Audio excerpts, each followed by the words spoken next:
Hello friends, I am Prabhjot, your occupational therapist.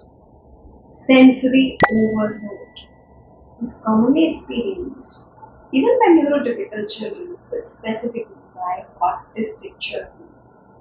And today we are going to discuss what are the common situations of sensory overload, how to understand what it means for the child, and how to help them adjust to it or how to help them overcome this overload.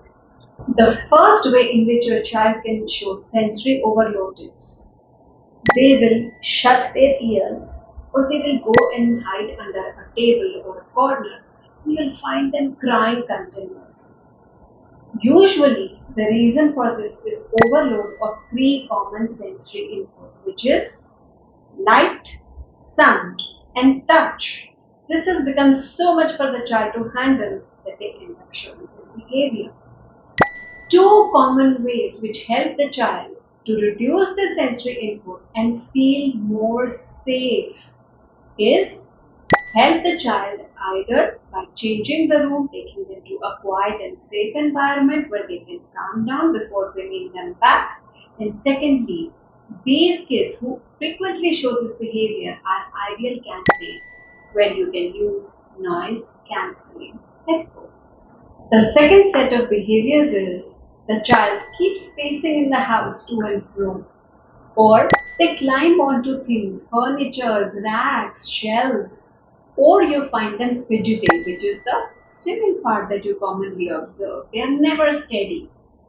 This is because the child's vestibular system helps them to regulate themselves. They move so that they can regulate their body, their senses. Vestibular and proprioception usually go hand in hand. So work on proprioception based tasks rather than movement to calm them down, which is doing pushing, pulling or carrying tasks. Also you can give them deep pressure because this will help to calm their nervous system. If your child usually shows aggressive behaviors, throwing, biting, hitting, this means their fight or flight response. Let me simplify it for you. The Moro Reflex is active.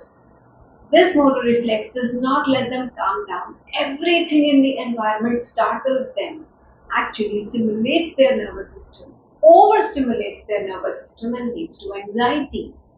As a result, your first step should not be to start giving them pressure, but to change their environment. Then work on some deep pressure. Sometimes even a simple hug is really beneficial because it gives them a sense of calm and security, and the motor reflex effect is lessened. You might also find your child sometimes just frozen or staring blankly at somewhere as if they are lost in their own thought. This is the fear paralysis reflex setting in, where the reaction is less. The sensory overload is so much that they have shut their nervous system to a level where they are frozen. They don't care about what's happening around them or not. And this is the child which will appear oblivious to their environment. They don't care who is entering or leaving the room. In that case, you need to work on first not talking excessively to the child and overwhelming them. Keep your words to a minimum, and here the child does not need to be redirected to another room. Instead, give them an emotional support toy so that it brings them to the current situation, current environment. They hold to a soft toy or a pillow or wear a weighted vest if they are at home, so that it gives them an emotional support, and in order to focus towards other people, it becomes easier for them. A very classic form that you will find in your child is you make them sit for an activity. The moment you pause for even a second, which is more than enough for them to just leave the area.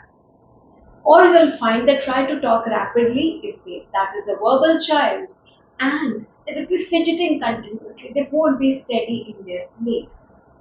It is because they have a sensory overload. We commonly call this behavior as anxiety in the child. So the opposite of anxiety is stimulate the nerve part of the nervous system that helps them to calm down, which is helping them to practice calming and breathing activities. So work with them. 1, 2, Simple rocking of the child or rocking in a side-to-side pattern. Walking with the child, doing monkey stretches with the child so that it helps them to regulate, get their focus back, and they are able to perform the activity better. And finally, do you know why your child usually runs away from activities, avoids tasks, may even start crying sometimes or whining, and the sound is there? Because the activity was too much for them to handle. That activity also gave them a sensory overload because we try to set too many steps of the activity. We try to give multiple instructions at the same time, no, but you say we know our child only can follow one step instructions, and that is what we do. Pick the red block, pick the red block. See, here is the red block. Can you see the red block? Pick it, take it in your hand. What happens because you did not wait? The child got overstimulated by your instructions and they lose interest, and that is where they would want to escape from your task. Instead, follow the 5-second rule. You have to wait for the child to understand. Second, simplify your instruction. And thirdly, always start with no more than 3 to 5 steps in a day. When they become consistent in doing them over next 2-3 days, then only you increase the number of steps not to 10 to 7. I understand when a parent tells me our child has sensory overload every day, multiple times a day, and we become helpless, we don't know what to do. But inadvertently, we contribute to that sensory overload sometimes because either we prompt too much or we try to overpower or overload the child with so much information, visual, auditory, listening to our instructions, touching, feeling, looking. It becomes too much for them to handle.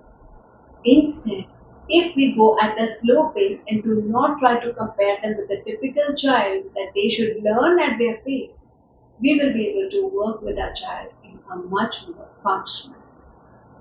Please like this video if you found it informative and applicable to your child. Subscribe to the channel for more videos related to child development. Please add any queries or suggestions in the comment section, and don't forget to share so that maximum parents benefit from it. We'll meet again. Bye.